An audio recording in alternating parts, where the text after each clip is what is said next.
6 Seconds by Rosemary Harrington, directed by the author.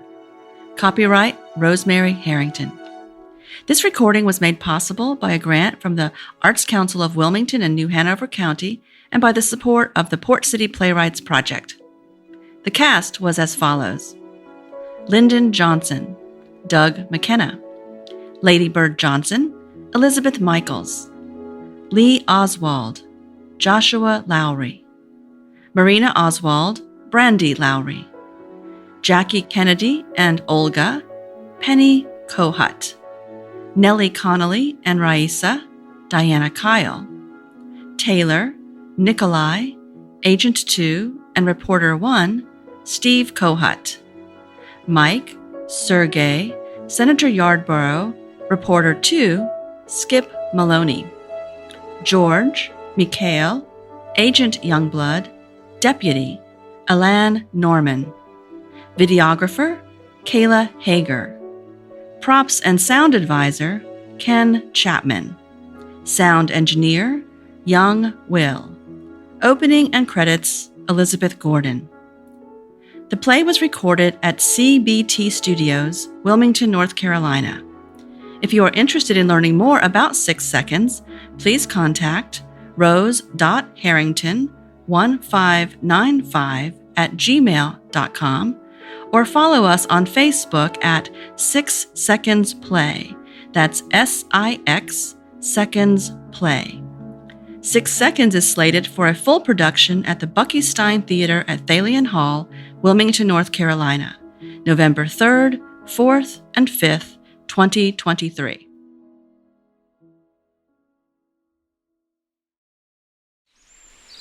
Scene 1.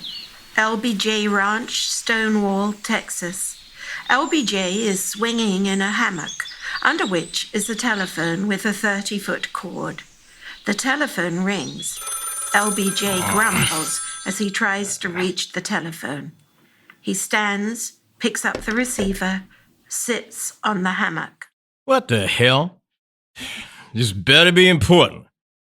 I told you specifically I want a longer bed. You think I don't know I'm going to Taiwan? Surely the Grand Hotel can loan the ambassador a goddamn bed. Yes, you look into it. Now, I'm not sleeping in Taipei with my feet hanging out the end, you understand? Because obviously you didn't the first time this came up. Is shower all taken care of? And I want that longer spray. Well, then that's fine. If I'm the goodwill ambassador, I need some goodwill on their end. Of course I want the 24 cases of cutty sock. Might have to drink all the stuff myself if you don't come up with a goddamn bed. I don't know how many autograph pens and lighters. What kind of a chicken shit question is that? That's your goddamn job. Yes, what?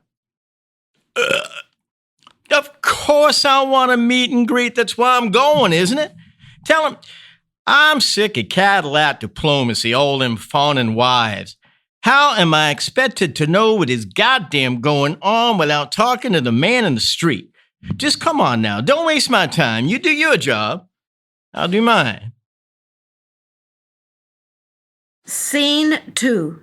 Naval Air Station at Sugi, Japan.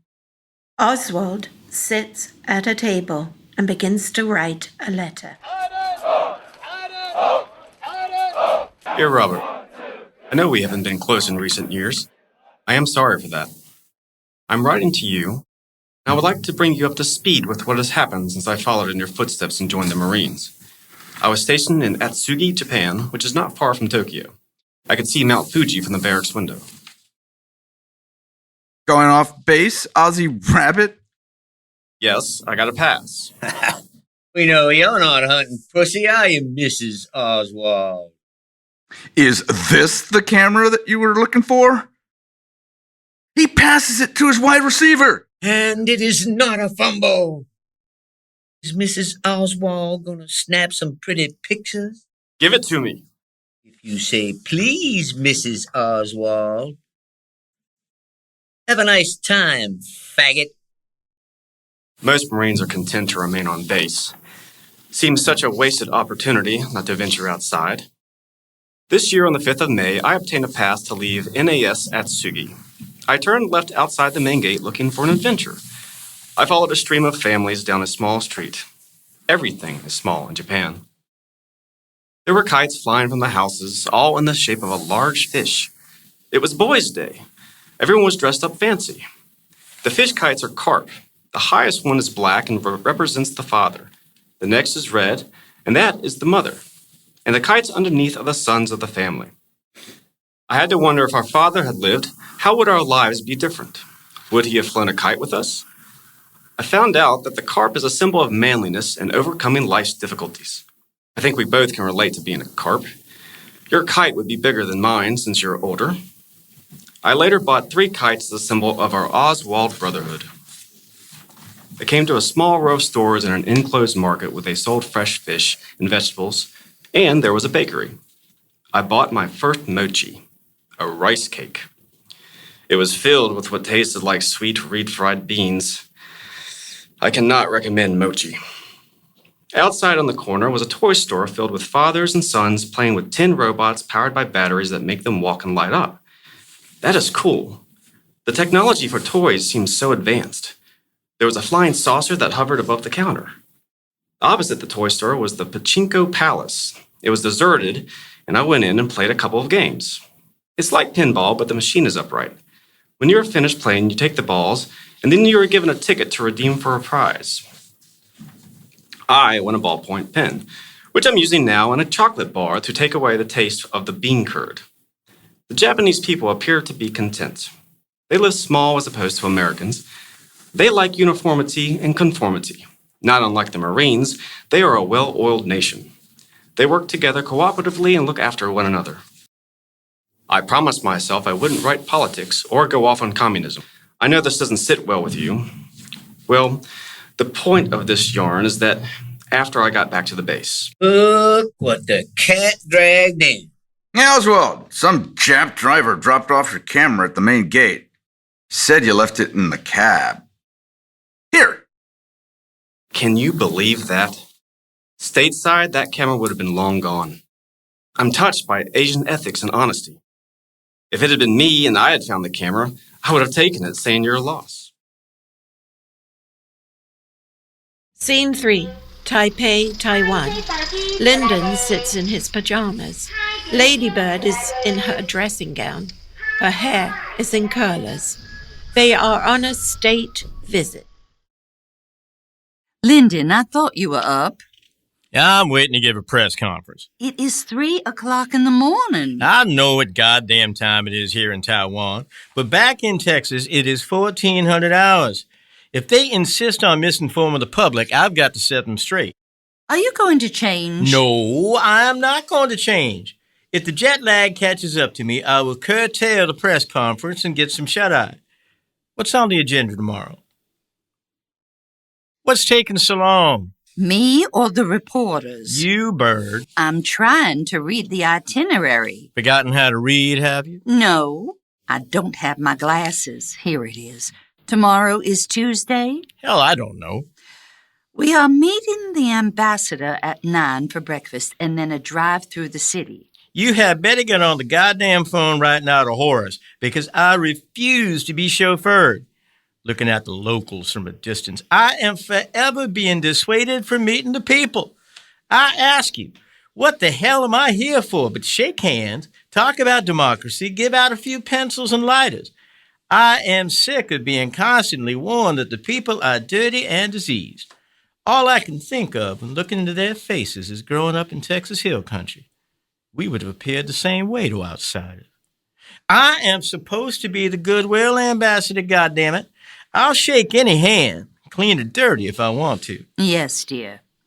You shouldn't have taken the bus without letting anyone know. The police and security people were upset. Well, that's my specialty, upsetting people. The Harvard lot are upset with me. That's why we're here. They want to get rid of me. I bet upset you at times, but you don't hold it against me. No, dear. But talking about upsetting, it has been brought to my attention that you insist on patting dignitaries and people on the head. What of it? I have been told that it is regarded as a mark of disrespect here. Tarnation, I am 6 feet 4 inches. Most of this country is 5'4". I can't keep bending down all the time. Diplomatic protocols, dear. Shitbag diplomacy. Excuse my French bird, I don't need you or anyone to tell me how to act and behave. Yes, dear. I patted General Chang's head every time we meet, and we get along like a house on fire.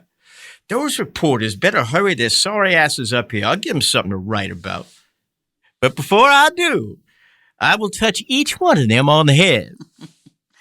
Diplomacy, Lyndon. Good night, dear.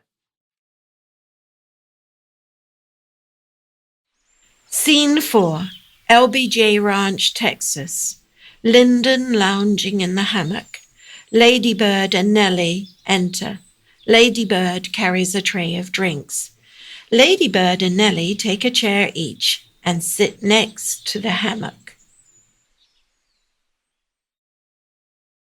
There you are, Lyndon. I've been looking all over the house for you. I should have known that you would be out here in the hammock.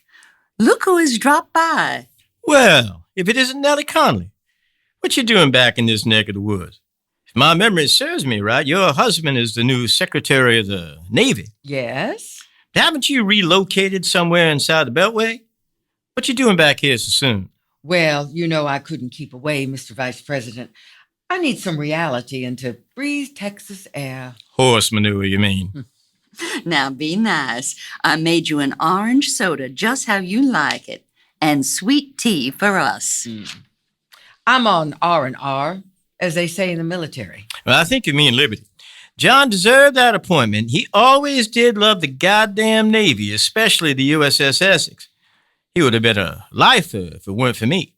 He'll get them squared away. He's a can-do guy. Will he shorten the deployments? Point taken, Bird. I know how much you hated them. Nellie and I know from experience, if the Navy wanted you to have a wife, they would have issued you one.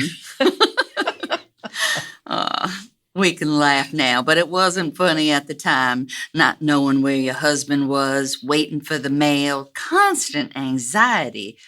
I did know that if you were captured by the Japanese, they wouldn't keep you. They would pay the U.S. a ransom to take you back. Could be. We made the best of it, didn't we? Yes, but we were living like widows, or even worse, divorcees. Oh, we had each other. And we did have fun sometimes. I heard you two kept yourselves busy. Ladybird made sure your office was humming. She has the most amazing secretarial skills. I know she kept my congressional home fires burning. I'm very grateful. You know that, don't you, Bird? Yes, I do. He has paid me in kind. Last time he was in New York, he bought me 6 hats. Come upstairs, I'll show you. They are flattering and they fit perfectly. Especially when your hair looks like a tumbleweed. Oh, is my hair untidy? Of course not. We will leave you now. I know how much you enjoy basking in the sun out here. It's the only thing in the moment I had to bask in. Nellie, give my regards to John and tell him I'm on the mailboy watch. Scene 5, a bar in Atsuki, Japan. Mike and George are sitting in chairs drinking. Oswald enters. He is inebriated. He is holding a drink. This is a great bar you chose, Mike. Shit, that snot-nosed Ozzy the Rabbit walked in. He's not so bad. He's sandbagging, always complaining, dicking the dog. He shot himself with a loaded pistol that fell out of his own locker. Judge Advocate said he displayed a certain degree of carelessness or negligence. He's FTA. I saw him off base with a woman. Now that I found hard to believe. She wasn't a native. She was a round eye. She looked like a white Russian with great legs. He's coming over. Comrades! What's with that? Why you don't like me, Sarge? No one likes you. George likes me. You're a pathetic excuse for a man. Why do you keep assigning me a bag of dicks? Because you're sloppy, unqualified, and a dilbert. Is that enough, or should I go on? Why do you have a grudge against me? Because you're sloppy, unqualified, and a Dilbert.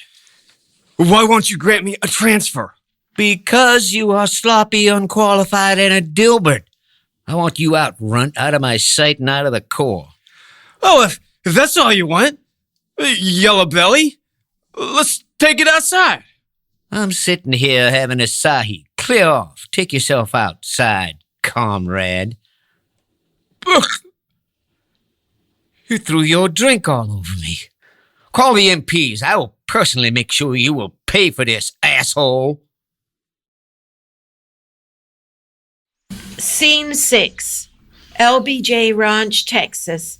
LBJ is swinging in the hammock, under which is the telephone. The phone rings. He picks up the phone. This Mr. Hagar? No, sir. I'm the sales manager. I sent you the sample. Well, then good. I want to place an order. Yes, sir. They fit real nice, huh? I need some alterations to your prototype. Yes, sir. Now, I sure did like the fabric. Now, these are casual pants for wearing in the evening. Okay, then. Yes, sir. Do you have my measurements? Not right in front of me, sir, but we have them on file. Good, then. Now, this is important. I want some slack in the waist, about an inch or two, so that I can let them out if I need to. Yes, sir. Now, I need them loose where it counts. You know what I mean? I think so, sir. And down by the nutsack and the bunghole. Now, I can't have any constriction there, because sometimes I've had ill-fitting pants that cut you like farm wire. But I need an extra 2 inches there. You understand? I understand, sir. I nearly forgot. I want them pockets deeper.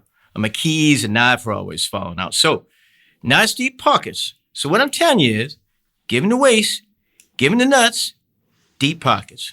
Got all that? Yes, sir. Where should I send them? My Dallas address. My assistant Horace will give you the details.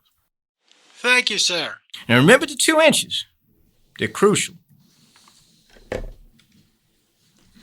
I thought that was you. I hope you have been resting out here. Do you mind if I join you? Ever since I became vice president, I've been resting. This old salt was having a reality check.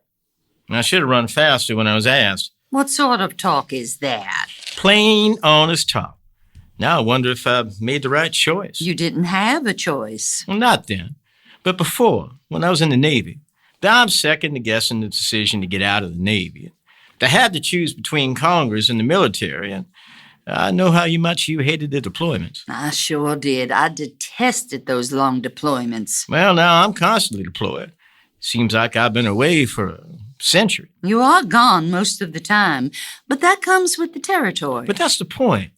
I think they just want to get rid of me. Now you are talking nonsense. Well, not Jack, but that goddamn son of a bitch of a brother. The president and I are on the same page, but I'm being shut out by Bobby. I don't suppose for 1 minute his attitude is related to the treatment he received here at this ranch? He wanted to play with the big boys. Kid brothers always want to play with the big boys. You demeaned him. God damn it. All I did was take him on a deer hunt. I didn't know he couldn't handle a 10-gauge shotgun. He's a scrawny fella. Should have known better. I told him afterwards, I said, son, you gotta handle a gun like a man. The recoil not only grazed his eye, but his pride was grazed. You're right, Bird. I did belittle him. And it felt good. Can't stand his East Coast arrogance. And now you're paying the price. And payback is a bitch. You know, Jack and I agree on civil rights. His tax cuts will help bolster the economy. We both want every American to be entitled to an education. We see eye to eye on most things, but his goddamn kid brother, he is a different kettle of fish. He deliberately excludes me from meetings. Bobby is a slough. Now, don't ask me what that means. I won't. Well, it's a Navy term for short little guy. I can guess the implication. Did you know Bobby pokes fun at me behind my back, calls me an oaf. Oh, dear. The worst of it is, anytime there's a photo taken in the Oval Office, the White House photographer makes a point of saying, "Where's the vice president?" Then insists I stand in the front. They think butter me up will keep me in check. You are a distinguished man. It upsets me to hear you talk on like this. You are right, Bird. I shouldn't burden you with petty political squabbles. What were you looking for me for? Horace let slip that the president and Jackie are going to make a trip to Dallas. Hell, I explicitly told Horace to keep it under his hat. What in the world? Because, Bird, I know you will fret. Well, you're right about that. I swear, I'll deep six Horace into the Kanjang River for spilling the beans. Have to get the house ship-shape. I'm sure Nellie will help. Yes, she's on board, and so is your sister. God damn it! How did they find out? I called them. I don't know why we don't just pick up this phone and invite all the Taylors and all the Johnsons. We'll have biscuits and gravy, beans, fried horse cock, and a barbecue, followed by some vermin shooting. Barbecue, that's a good idea. I want them to experience Texas hospitality. Nothing is written in stone yet, Bird. The whole trip is a long ways off, and the president will want some downtime after campaigning. Does that mean a garden party is out of the question? You're joshing me. Yes. Small, intimate, a taste of the Lone Star State. Barbecue, that is a good start. I have the perfect suit, the one you picked out at Neiman Marcus. I was saving it for a special occasion. It's a little long. I'll have Mrs. Clausen alter it. Jackie always dresses so stylishly. Of course, Nellie will be a great help. She is such a socialite. Horace needs to give me a list of protocols. I will need to beautify out here. We will greet the president at the formal entrance. And that hammock will have to go. What? Temporarily. Oh, and I have a favor to ask. Your sister asked me to ask you if she could meet the president. Why in tarnation didn't you just ask me yourself? Because, dear Lyndon, now don't take this the wrong way. Sometimes you come across as gruff. Gruff is a grizzly bear, that's me. My own sister is timid of a grizzly. I'll try and arrange it. I'm not making any promises. Gruff. Now stop it. Ooh, so many things to do and plan. I'll start with a list. As much as I hate all the pomp and circumstance, I'll make it fun. I've been put out to pasture, Bird, but there's fighting this old grizzly yet.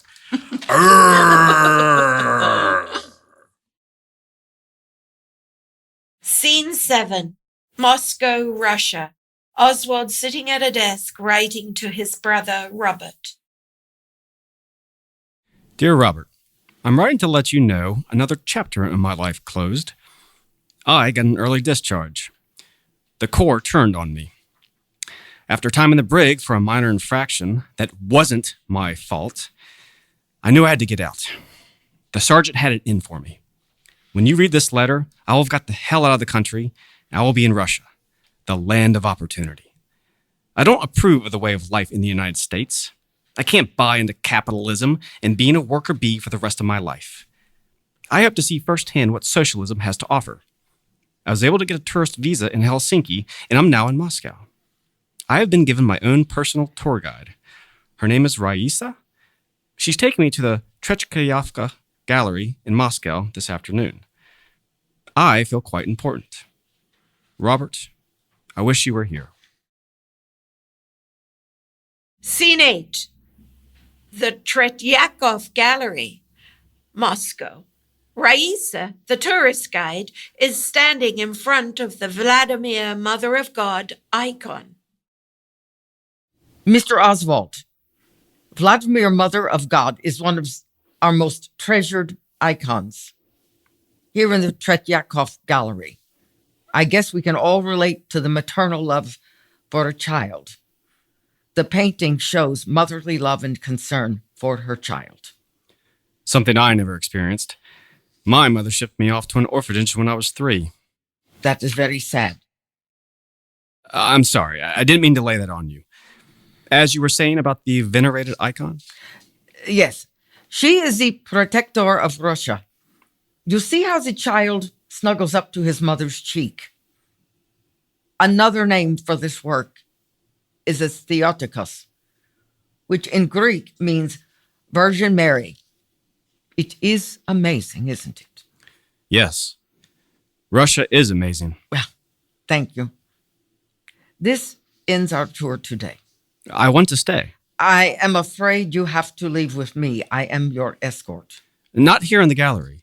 I didn't mean... I want to remain in Russia. Is this a joke? No, I'm deadly serious. I've been planning to defect for months. I even took Russian language classes. I'm not very good. I can say a few everyday phrases, and I can count to 20. I want to become a Soviet citizen. I need to talk to an official. Will you help me? I want political asylum. I will speak to someone and let it be made known. Now, let us go back to your hotel. Scene 9. Mikhail enters with a folder and sits at the table. He opens the folder. Oswald enters. Sit down, Mr. Oswald. Your application was received by the authorities here in Moscow. The decision on your entrance visa is that it has been denied. You will leave by 8 o'clock tonight. But I was a Marine. That is of little interest. You are searching for something that, in my opinion, is a delusion. Isn't that what Stalin and Lenin were accused of? How old are you? You know how old I am. I'm 20. I've been a Marxist since I was 12 years old. You strike me as confused, young man. I have secrets. We all have secrets. Enough. 8 o'clock tonight. Your official tour guide will take you to the station. Scene 10. Oswald in his hotel room. He has a straight razor in his right hand. I am a communist. If you won't let me live in this country, then I shall die here. I will take my own life. Один, Dva, Tri, Checha, Piat. Mr. Oswald, you are bleeding. You cut your wrist? There is so much blood. I need an ambulance. Scene 11. A few weeks later, Oswald has been released from a Moscow hospital. He has returned to the Russian immigration office. Mikhail, the immigration official, sits at a desk with 2 folders in front of him. Oswald enters. His wrist is bandaged. Come in, Mr. Oswald. I see here that you have recovered from that unfortunate incident. The doctors say that you are well. Yes. We may have misjudged your patriotism earlier. I have information. Useful information. I had a top secret security clearance. I was a radar operator. The U-2, the spy plane that invades your airspace, its altitude, its range. Oh, you pique my interest. Besides that, if I am granted asylum, I will be the talk of the town. I will be on the front page of every newspaper in the U.S. You see, I will be the first Marine to defect to the Soviet Union. I will be front page news. I will be furthering the cause, comrade. And what is in it for you? All I want is to attend Moscow University and have a decent place to live. The university is not possible, but we can give you a job with a suitable furnished apartment. Good. Let me finish. The job and apartment are in Minsk. But I specifically requested to stay here in Moscow. These are our terms. Either you accept or you do not. It could have been Siberia. I've always wanted to see Victory Square. Did you know it was called the Circus before 1954? No, I did not know that. So, Minsk it is.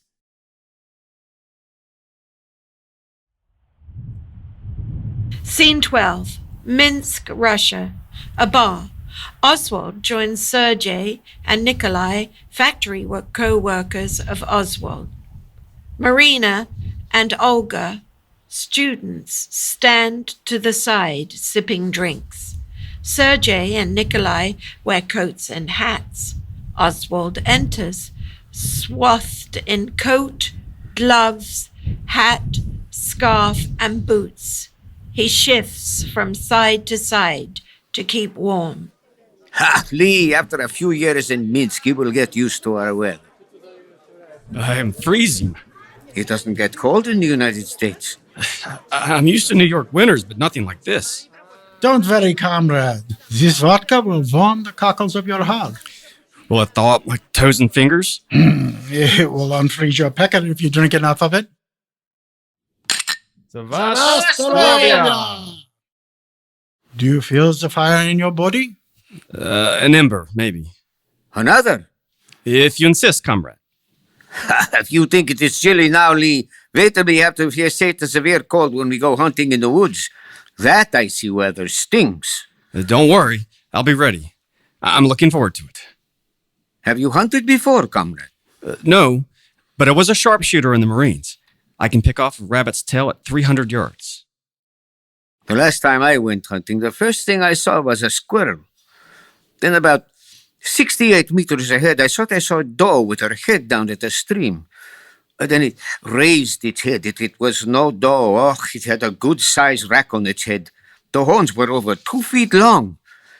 That buck, it started to walk uphill, and I eased my rifle up. I settled the crosshairs on that magnificent animal. He turned, looked straight at me. A perfect broadside shot. I squeezed the trigger. The bullet hit him perfectly. Looking down the nose of a rifle, knowing that in a few seconds that life will be over, that is very powerful. It took 3 of us to haul that buck out of the forest. To hunting. To hunting. A buck or a bear, no less. No, Zavas. Savas. Yes. Those girls over there, they are on the hunt. Lee, you need a girlfriend. I need a girlfriend? To keep you warm. Yes, I need a girlfriend. You are not a monk? No, I'm many things, but I am not a monk. Good. We will invite those 2 students to join us. They won't come. They will. They are here because of you. They were here last night and the night before that. Why? They want to meet you. You are, how do you say in French, célébrité. Lee Oswald is famous. I am? They will pretend to want to practice English with you. Let the practice begin. Wait a minute, there are 3 of us. Since you are famous, we will let you choose. Nickel and I will fight over the other one. Which one do you fancy? The smaller one. The prettier one, huh? Then I will win the taller one. You are confident. I am Russian. Virile man and with a secret weapon, huh? Vodka.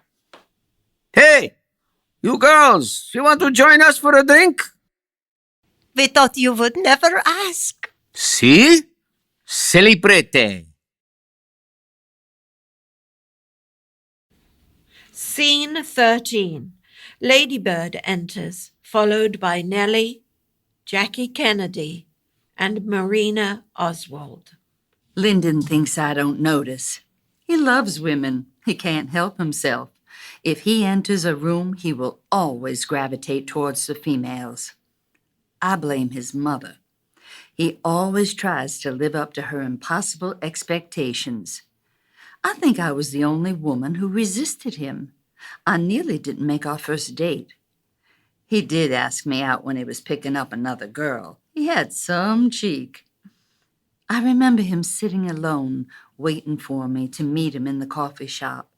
He looked so disappointed and forlorn. I couldn't steel myself to abandon him. I guess I would have been the first woman to stand him up. He is irresistible. I know he's controlling. I can dress myself, but I allow him to pick out my clothes and dictate the style and color. It's my way of keeping him interested. For 3 years, all he would have me wear was black. I looked like a widow. But if that's what Lyndon wanted, who was I to go against the man's wishes? My role as a wife is to please my husband. He won't leave me. He can't afford to. I'm his primary financier, and I've invested in him, and he knows that he owes me.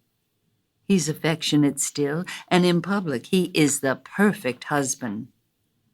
I'm happy if he's happy. He pursued me when we first met. He loves me deeply in his own way. I love him unconditionally because that is what I am supposed to do. I am his wife. John is a very attractive man. Dare I say, sexy? He can't help himself. Women throw themselves at him. I mean, how can he resist? He is human. As long as he comes home to me every night, that is all that counts. I am indispensable. I provide refuge from the political rat race. I am his sanctuary. I am the mother of his children. I am the perfect hostess. He needs me. I am his wife. John Fitzgerald Kennedy. Jack. He likes to be called Jack. I didn't want to believe the rumors at first. Then Jack's indiscretions became more public. I don't understand his insatiable need for sexual encounters. I thought we were happy. That woman sang happy birthday to him at that fundraiser in New York. What was he thinking? Did he not realize that the country would put two and two together? I'm not a trophy to be displayed and dusted off for state dinners. He thinks he can charm himself into my good graces, and often he does, with his boyish looks and compelling smile. I have to find diversions to retain a modicum of sanity. We refer to our life as Camelot. Didn't Guinevere become a nun? I thought Jack was my Lancelot. There are times I utterly detest him. I love him. I need to keep myself busy, take my mind off. I will throw myself into redecorating the White House. I am his wife. Who is this man I married? Is he Russian or is he American? He's always talking about the United States. In the United States we have this, and in the United States we have that. In the United States they have plug for the bath. He says this is a big deal. I have never had plug. This is not a big deal. This is USSR. Why did he come here? He complains about the weather being too cold. He says, when is it going to get warm? In the United States, the sun shines all year, according to him. He does not smile. He is unhappy. He is no longer famous. He is Lee, the comrade I married. He doesn't want to meet friends. He doesn't want to go out. He's moody. He is in a dark place. I don't know how to please him. Nothing I say or do can make him happy. I can't change the weather. I can't change his job. I don't know what to do. I thought I loved him, but he is different. He's troubled. I think I am what makes him unhappy. I am his wife. I am his wife.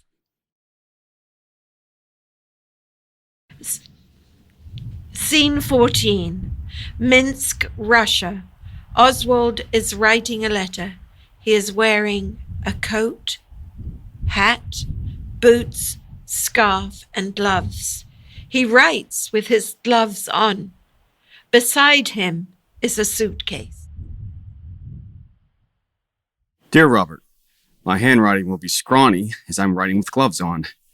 It is that cold here in Minsk. On the bright side, Marina gave birth to our daughter on February 15th. Her name is June. I chose this to remind me that there is sunshine. Most of the time, here it is cold, bleak, and the wind is bitter. The winter is long, dark, and hard. The temperature never goes over 23 degrees until the spring. there are a few bennies to living in Russia. My job in the radio factory is monotonous and drab. This may surprise you, but I have requested to be repatriated to the United States through the embassy here. I don't think I would survive another Minsk winter. I really can't adequately describe the brutality of the weather. Atsugi, Japan was cold. I could see snow on Mount Fuji from the barracks, but this is bone-chilling. Since I will need a job upon my return, I have written at least 3 letters to the Secretary of the Navy, John Conley, protesting my discharge. Have not heard back. Typical bureaucrat. I shall keep writing until I get an answer. I need to change my military record if I am to be employed. I have been able to earn extra money for our passage back to the United States by teaching English. I am increasingly aware of what the USSR is really like, and I cannot recommend life here in any way. We are scheduled to depart on June 2nd. There will be press to meet us off the ship, so don't bother to pick us up at the dock. We will make our way to Houston when all the hullabaloo dies down. I'm looking forward to introducing Marina and our daughter to the family. What are you doing? I was writing to my brother, but now I'm writing a press release. For what? I have to be prepared for when we return to the States. There will be reporters, journalists, news crews, even Cronkite. What is Cronkite? The most famous newsman in the United States. CBS Evening News, a television program. He is person. Yes, I want to be able to tell my story. I never thought I would be glad to be back in the United States. Now be ready, Marina. Keep the baby's face away from the flashbulbs. Brace yourself. Where is everyone? Why aren't they here?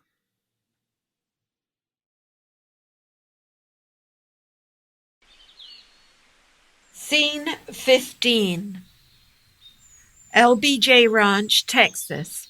Nellie and Ladybird enter. They carry notebooks. Well, Nellie, what do you think about the preparations for President Kennedy's visit? You have done an amazing job out here. We had a huge tidy-up. Got rid of that old hammock of Lyndon's. I wish the governor's mansion looked this good. That whole place needs renovation. I had no idea. Oh, don't get me started. I had the carpets cleaned twice. I thought I would cheer up the guest quarters by lighting the fires, and the staff informed me if I lit a fire, I would burn the house down. You know, that wouldn't be a bad idea. But then we wouldn't have enough time to rebuild. The plaster on the walls of the guest bedroom is peeling. I have a laundry list a mile long of things that need to be repaired and fixed. The place is a wreck. These historic houses are certainly dilapidated. I can quite understand how Jackie wants to revamp the White House. I'm so sorry, Nellie. Oh, it's not your fault. Sounds like my family home. Last time I was there, the floor in the dining room had collapsed. You could see the dirt underneath. The bedrooms upstairs were all boarded up. The place is a ruin. My daddy must be turning over in his grave. I've tried to buy the house from his wife. I've offered to support her for the rest of her life if she would give up the house. She refuses. She is as stubborn as a mule, nearly as stubborn as Lyndon. Oh, he's not a mule, more like an ox. Oh, I did manage to acquire those towels Jackie is fond of, and I have spruced up the guest bedroom. She'll probably be tired and needing rest, especially so soon after her pregnancy. You are very thoughtful, Nellie. Resourceful, that's me. I'm trying to decide on entertainment. I thought you were hosting a barbecue. We are. I think we need live entertainment. I came up with a Western show. Does that sound hokey? No, I think it sounds hunky-dory. As long as you can prevail on the vice president not to take the president hunting as he did with his brother Bobby. Oh, that was a disaster. I do so want this to be a success. I want to show them Texas hospitality. Oh, there's so much pressure. I don't know why you're worrying. You are a capable hostess, and I'm here to back you up. Well, let's go over the menu for the big day. Of course, we will start with hors d'oeuvres. Champagne on the rocks for Jackie. Homemade bread. That's good. Red sauce for the barbecue. I was thinking pecan pies for dessert. Great choice. But we'll need to decide on the hors d'oeuvres. This reminds me of the luncheons we used to give at the O Club when our men were away. This is a much grander affair. Have you made a seating chart? Oh, no. This is to be casual dining, informal. I want them to relax and enjoy themselves. You need to relax and enjoy yourself. I can't wait until it's over. Scene 16. Dingy apartment in New Orleans. Marina is sitting on a chair with a small cup of coffee in her hands. Oswald is sitting on a chair reading the John Kennedy book, Profiles in Courage. Marina gets up, takes bug repellent, and sprays it on the floor. Marina stamps on a cockroach. This is what you Americans call a dump. I left Minsk to live in New Orleans. Don't start, Marina. No, I don't start. I will never stop. Is this what you came back for? To live like this? You are a liar. And you are a peasant, Marina. I am not a peasant. You call me peasant, but you know my uncle Ilya works for Soviet Ministry of Internal Affairs. We are not peasants. He is highly respected member of the Communist Party, and you know it. In Minsk, we do not live with cockroaches. Because it's too cold, bitch. You should not use bad words. My Russian friends say I should leave you. You are nothing but a loser. What did you say? Loser. Stop pulling my hair. Ow! You are hurting me. Take it back, peasant. No, let go. Stop, that hurts. Take that. Ow! You're lucky I don't send you back. All you do is complain. You are useless. I will return you. Maybe if you're a good Russian girl. Stop. I'm sorry. You can see I'm sorry. You are my Matryoshka doll. I am a good husband. You must learn to be a good wife. Please. Are you going to be a good wife? Yes. Promise? Yes. I'm going to Texas on Monday. I will find us somewhere better than this place to live. I don't understand, Lee. We come to Irving, Texas just a few weeks ago, and now you leave us to go to Dallas? I have to find a job. I told you before, I can't afford an apartment. I will stay at the YMCA. YMCA? Don't you understand anything? I don't know YM. CA. It is a cheap hostel. Hotel? Hostel. You are exasperating. I am Russian, trying to use English words. Exactly. That is why you will stay here in Irving with the Paynes. They're good people. You and Ruth get along. Yes, of course. She will help you with your English and with the baby coming. She will make sure you're all right. But you are my husband. I will visit on the weekends. You should be thankful I'm employed. If it weren't for Wesley across the street pulling some strings, I would not have this job. I want to save so we can go to Cuba. Cuba? But we only arrived here. Cuba is going to be better. Castro knows the fundamentals of what socialism should be. He knows how to run a country that works for the people. He is a progressive. And the best part is the weather. The weather. Always warm and sunny. We'll go to the beach. You and June will love it. But until that time, I must work where I can get employment. Wesley put in a good word so I could get this job at the school depository. Depository? What is that? It's like a library. I'm a librarian shuffling books all day. Suits me perfectly. I love books. I will be back before you know it. I'm doing this for us, Marina. I'm doing this for June and our new baby. I will be back as soon as I can.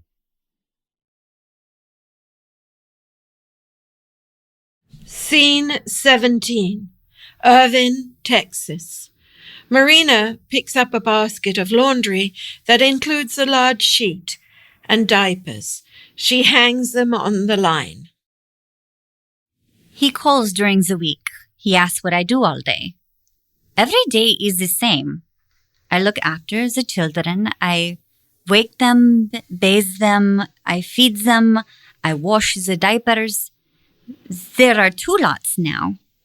I play with the children outside. I take them to the shops. I puts them to bed. I am exhausted. I go to sleep. I start the day again. Lee says I must be patient, that we will be together soon. He talks all the time about going to Cuba. I am the mother of his children. He doesn't love me. I tried so hard to give Lyndon a son. A man needs a son. 3 miscarriages before our first child. When I went into labor, he drove me to the hospital, dropped me off. He doesn't like to be by himself, you see. He and a crony went to a cafe. I don't begrudge him. There wasn't anything he could do. I wanted to be alone. I certainly didn't want him to see me like that. Of course, our first child was a girl. We were both disappointed. His mother insisted that we call her Linda with a Y, after her father, and Bird after me. We would all have the same initials. I got pregnant again. It was a difficult pregnancy. There were complications. The doctor could only save one of us, me or the baby. Lyndon made the choice. He chose me. We have another daughter. Her first name is Lucy, and her middle name is Baines. We only need 1 monogram for the whole family. Lyndon is so busy he doesn't have much time for the girls. I am mother to 2 lovely daughters. August 7th, 1963. I am a mother to Patrick Bouvier Kennedy. August 9th, 1963, I was a mother to Patrick Bouvier Kennedy. 36 hours of life. Jack cried. He tries to comfort me. I am at the bottom of the well. I have decided to go with him to Texas. I owe him that. Kathleen, my little girl, was a headstrong teenager. Pregnant at 16, she eloped with her high school boyfriend. I loved her spunk. She ran away. Did she think we wouldn't care? I ask myself every day that question. She was only a child. Accidental discharge of a 20-gauge shotgun was the verdict. She shot herself behind her right ear, where I kissed every night before she went to sleep. I am still her mother.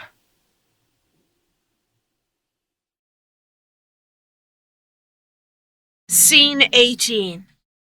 Adjoining rooms, Hotel Texas, Fort Worth. Nellie is in a slip. She is holding 2 hangers. On one is a white, lightweight suit. On the other is a pink wool suit. Ladybird, which outfit should I wear for riding with the president today? What is the weather forecast? Chilly with rain. I guess the pink, as it is wool, it'll be warmer. I was going to wear the white yesterday. Thank goodness I didn't. I would have been competing with Jackie. She looks so stylish with her black accessories. She makes me feel wholesome. She is glamorous, but you look very attractive. Well, thank you. I try. Lyndon picked this out. He has good taste. That he does. Are you nervous about tonight? Oh, it's too late to be nervous. It's going to be a wingding. The Texas welcome dinner. I like that. The children are so excited. We've scheduled a photograph with the president and First Lady. A keepsake. Something for them to remember. Damn. That dropped my cufflink. How is the vice president? Bird! Bird! By the tone of his voice, I would say bearish and irritable. Should I wear gloves? Yes or no? I wouldn't. You're right. Gloves belong to Jackie. Bird! I'm coming. What's all the fuss about? Oh, you look smart. I dropped a cufflink. I'll find it. I was visiting with Nellie. She couldn't decide on her outfit. Here's the cufflink. It's going to be chilly. I don't care about the weather. What's wrong? Senator Ralph Yarborough is what is wrong. If you must know, I was called out by Jack over the abominable behavior of that runt Yarborough. I was reprimanded like a schoolboy over the antics of that liberal instigator. I thought I had him squared away, but I thought wrong. He obviously hasn't any idea of the chain of command, and he's left me knee-deep in this mess. He's a titless zero as far as I'm concerned. We are here to endorse the president, raise money, not madden him. The president is royally ticked off, and rightfully so. What happened? As far as I can goddamn conclude, on the journey down here in Air Force One, Yarborough went and sat with the staff rather than sit with Jack. He snubbed the Who president? gets richer? Today, he informed Jack that he refused to ride alongside me in the motorcade. Why? He's got to spur up his ass. Jack told him in no uncertain terms that he would ride with me or walk. Good for him. I thought this visit was non-political. That was the goddamn plan. We are here to raise money, put our differences aside, but not Yarborough, the Buddha. Didn't have the balls to do what he said. You look very dashing. I could throttle Yarborough. You're going to have to let it go, Lyndon. Your blood pressure will go up. I didn't want to start the day with a dressing down by the president. No one will notice, Ralph Yarborough, with you wearing this suit and looking so debonair. Stop trying to butter me up, Bird. I'll be cordial. I'll sit in the car with him. I'll sit next to him if you like. I think that'd be a good idea. Then my arms won't be able to reach his throat. Nellie thinks we've made heaps of money. The dinner tonight is sold out. I'm going to make goddamn sure that Yarborough don't get a nickel of it. You need to calm down. You need to comb your hair in the back. Do I look better now I combed it? I approve. You look very pretty. Why, Mr. Vice President, I do believe you might make me blush. Oh, you are not going to wear that Stetson during the parade. I am a goddamn Texan. I can wear what I like. Scene 19. Irving, Texas. Marino is taking down the laundry. Oswald is standing hidden behind a sheet. He is dressed all in black and has a newspaper and his camera. Boo. Bouge moi. Marina, You scared me. What are you doing here? aren't you pleased to see me? You made me jump. I peeked in on June and Audrey in the house. Are they still asleep? Yes. Why are you dressed in black? I want you to take my picture. I got the camera from our bedroom. Why? Why I got the camera or why I want you to take my picture? I will explain, but first I have to get something from the garage. Here, hold the newspaper and camera. I don't understand, Lee. Don't ask silly questions. For once, do as I say. Get the camera ready. I don't understand. What am I taking photograph? You can't say, what am I taking photograph? You have to add of at the end of the sentence. What am I taking a photograph of? You're taking a photograph of me. You have a gun. I have a rifle. I'm going to stand here with the rifle and the newspaper, and you are going to take my picture. Why do you have a gun? Please stop with the KGB questions. Take the picture before I get mad. I'll stand here.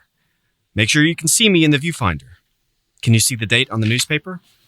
Are you in trouble? Marina! Okay, yes. Take another for good measure.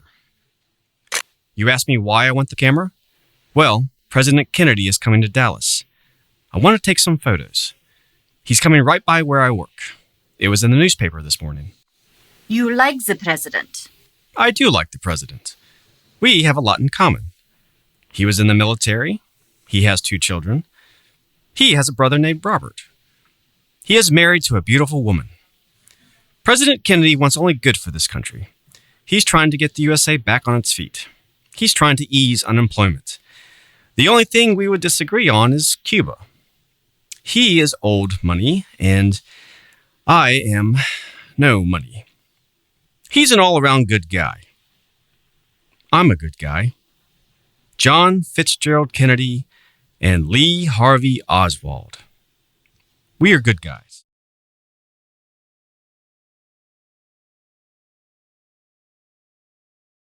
I've got to get the bus back. You're leaving so soon? I have to.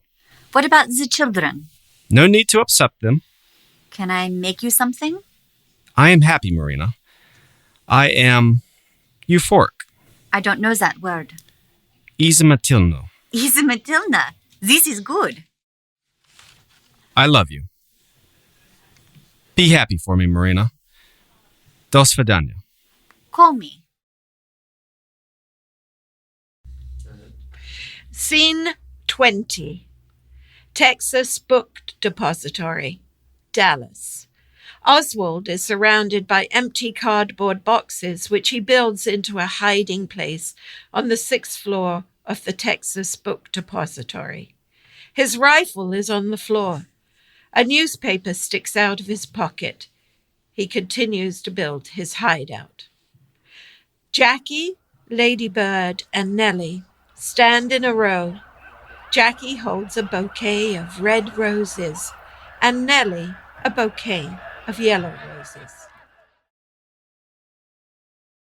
The roses match your suit. They do, don't they? I suppose, Nellie, yours are yellow for Texas. I hope so, because they don't match a thing I'm wearing.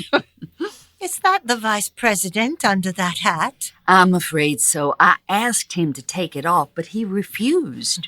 I didn't recognize him. I'm being summoned. I've got to go. Shake some hands. She always looks so stylish. That pillbox hat is to die for. If I wore that, it would look like a chocolate box on my head. People love to see her in the flesh. Did you see the crowds lining the route from the airport standing out in the rain? The turnout has been remarkable. Do you know the seating arrangements for the car? Yes, it's like the Navy rule for officers' wives riding in the launch. Junior wives in the front to catch the spray from the waves. So John and I are in the front. Yes. Lyndon and I are supposed to be in the front of the second car, but I'm going to sit with Senator Yarborough, who is in Lyndon's bad books. You know how Lyndon can be. John affectionately calls him an untidy bale of hay. That is a good analogy, especially with Lyndon's farm roots. Do you see how the president and Mrs. Kennedy just charm everyone they meet? Oh, they are beckoning for us to go over. The cars are here. I'm looking forward to lunch at the Trade Mart. Oh, look, even the sun is coming out. Could this day be more perfect? Scene 21. Dallas, Texas, 2 cars. In the first car are President Kennedy, Jackie Kennedy, John Connolly, and Nellie Connolly. The second car is for Lyndon, Ladybird, and Senator Yarborough. Will you get in the car, Bird? The president has already left. We don't have all day. Good morning, Senator. What lovely weather it's turning out to be. Certainly is. I hope you can be persuaded to take that Stetson off, Lyndon. Mrs. Kennedy commented on it. She said she didn't recognize you. How do you expect the people along the route to see you? Okay, I'll appease you. As long as you keep that yapping liberal Yarborough from yelping in my ear. I'll do my best, dear. Oh, I can see now. What a turnout, Senator. Certainly is. You could at least wave, dear. Oh, look, there's Mrs. Clausen from Neiman Marcus. She's the seamstress that did such a good job on this outfit. I think you have met her, Lyndon? You are babbling, Bird. Is this Elm Street, Senator? Certainly is. Why do they keep stopping in front? Let's put the radio on. I want to listen to the cover. Thank goodness the sun has come out. It makes all the difference. You're not too warm in the heat, are you, Mrs. Kennedy? Oh, thank you. I'm fine. I'm astounded by all the people. They have all come to see you and the president. There are so many. See, Mr. President? Texas loves you. Was that a firecracker? Jack! Oh my God. John! You've been shot! Jack! Jack! Oh! Help him! Help! What in tarnation? Get down! Get down, all of you! What the hell's going on? I don't know, sir. I think the president has been shot. Shot? Keep your head down, sir. We've got to get you to safety. Full speed ahead! Get us out of here! Parkland Hospital! Oh no, this can't be happening. Are you okay, Lyndon? Just do what he says. It's his job.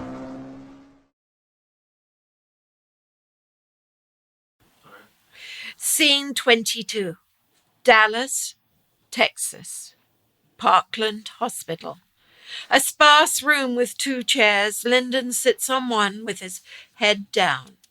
Ladybird on the other, her hands clasped together. Agent Youngblood is standing to the side.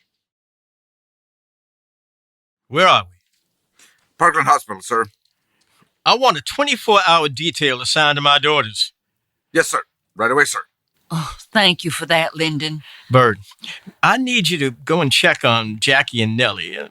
They need our support. Yes, of course. I want you to tell them how sorry I am. Explain how I'm detained in this room for security reasons. And I want you to tell them if there's anything they need, anything, they only have to ask. Put on a brave face and tell them my prayers are with them. Are you okay, Lyndon? I'll be fine, Bird. I want to know what has actually transpired. My gut tells me that what has gone down is tragedy. I need to sit here and get my thoughts together. Jackie, I am so sorry. I don't understand. Is there any word on the president's condition? There are a team of surgeons and doctors working on him now. He's gone. He's gone. Can you believe it? Lyndon is praying. The Secret Service won't let him leave the room. We're so fond of you and the Vice President. You are good people. I can arrange for someone to bring you fresh clothes. No. I want the world to see what they've done. The last thing Jack said to me was, "Take off your sunglasses. The people want to see that beautiful face of yours." The sun was so bright. There was a tunnel ahead and we would be in the shade. The sun was so bright. I saw his hands clasp his neck and he slumped in his seat. He'd been shot. And then he was shot again in his head. His head. Half his head was gone. His face was ashen. He wasn't breathing. He was dead. I've asked for a priest. He's dead. I know he's dead. No matter what they do, he's dead. Agent Youngblood, I have to know the condition of President Kennedy. The president has been shot, sir, in the head, and in all probability will not survive. The emergency physicians are working on him now. The prognosis is not good. I want to speak personally to his doctor.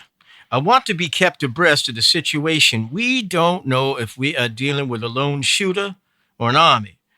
The international ramifications of any incident have to be taken into consideration. The president, my friend, has been shot. And I need to know his status. I want to be informed now. Then I will know how to proceed. I'm on it, sir. You have 5 minutes. No more. Scene 23. Parkland Hospital. Nellie is pacing back and forth. Ladybird enters. She goes to Nellie and hugs her. Nellie, how is John?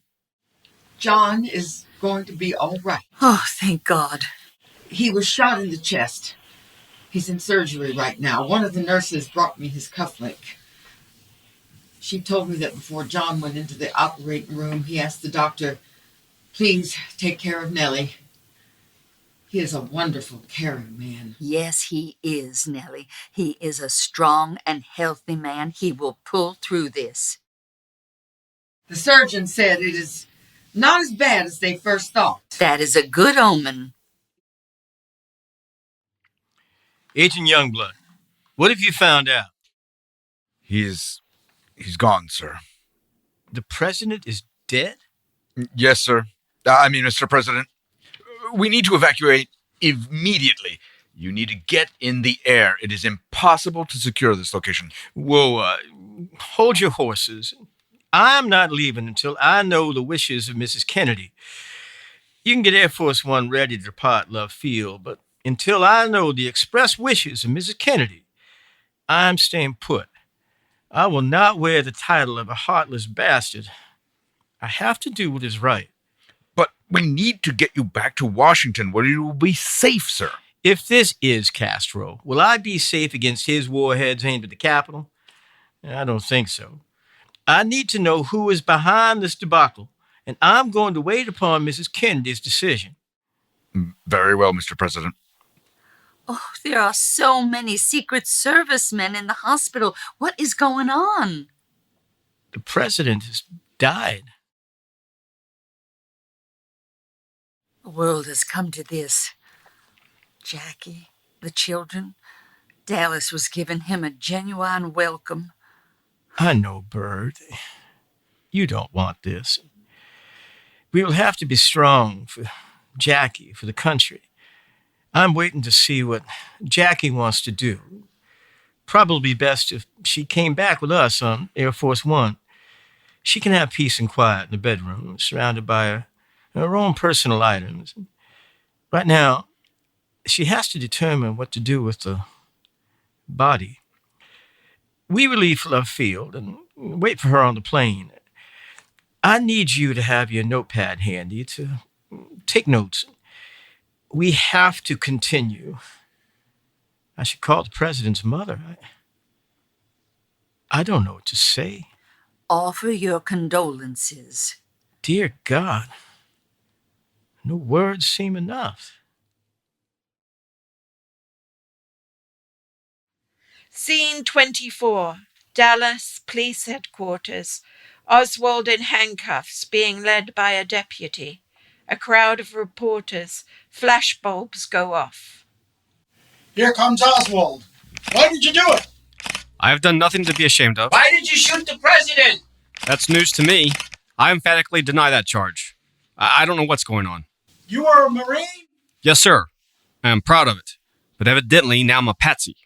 Are you a Russian? Do I look like a Russian? Your wife is a Russian? So? You are a communist? I'm an American citizen being framed for a crime I didn't commit. Clear the way, gentlemen. I have to get Mr. Oswald to the county jail. Is that your real name or an alias? My name is Lee Harvey Oswald. Lee Harvey Oswald. Oswald's been shot! What? Look, Oswald's been shot! Oswald is down!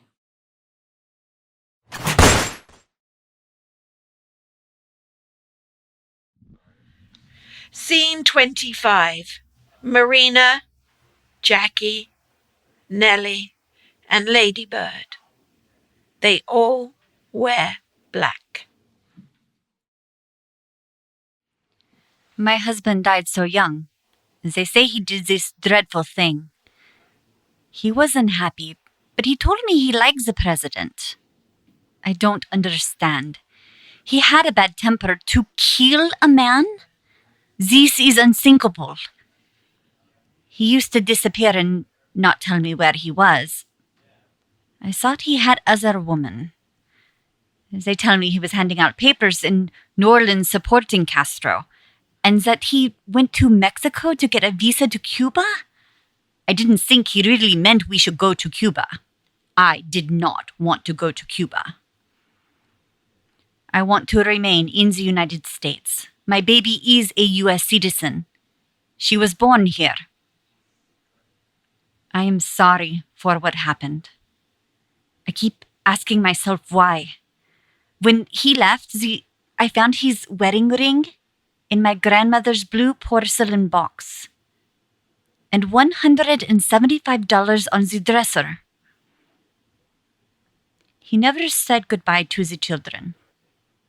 He said goodbye to me. Do svidaniya. I thought that was strange, so formal. He always says paka. He knew he wasn't coming back. The father of my children. They say he fired 3 bullets in 6 seconds. I buried Jack on John John's birthday. He keeps asking, where is my daddy? What do I tell him? He's only 3 years old. Caroline knows. She's quiet and withdrawn.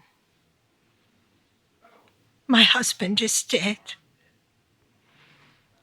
I called for the priest. He gave Jack the last sacrament.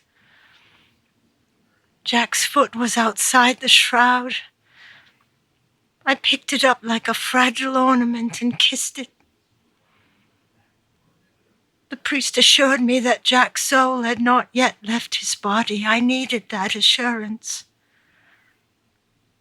Why did that man kill my husband? 6 seconds. I keep replaying Jack's last words to me in the car. Don't put on your sunglasses. They've come to see your beautiful face. He always was a charmer. If we'd not gone to Dallas, why did we go?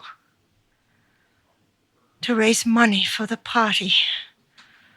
I hate politics.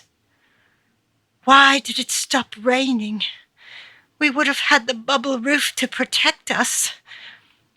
I keep going over and over in my mind. What could we have done differently? What could I have done differently?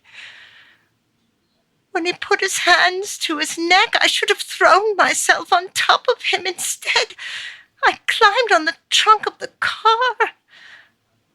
I don't know why. 6 seconds. How could this happen? A sniper killed the president, my husband, the father of my children. John was hit in the chest. His ribs were splintered, sending fragments of bone into his lungs. The bullet went into his right wrist and entered his left leg, where it remained until the surgery. He will live. He is lucky, he keeps telling me. Why did he take a bullet? 6 seconds. Was it because he had signed Lee Harvey Oswald's dishonorable discharge papers when he was Secretary of the Navy? Was it random? Was it intentional? We don't know. Probably. We'll never know. I thought I had lost him when he slumped into my arms. The father of my children will make a full recovery. I am lucky. I always hated wearing black. For years, Lyndon insisted that it was the only color I should wear. I don't want this role. I envisioned us back at the ranch, pottering about, tending my garden, listening to Lyndon complain from his hammock. We would take a back seat, be a family again. He would have had a chance to be a father to his children. As long as Lyndon had a telephone within a 2-foot grasp, we would be happy. He does love to talk on the telephone. Worse than a teenager. He is a bit rough around the edges, I know. He will make a good... No. A great president. He will ruffle a few political feathers. In a crisis, though, Lyndon is your man. And right now, that is what this country needs.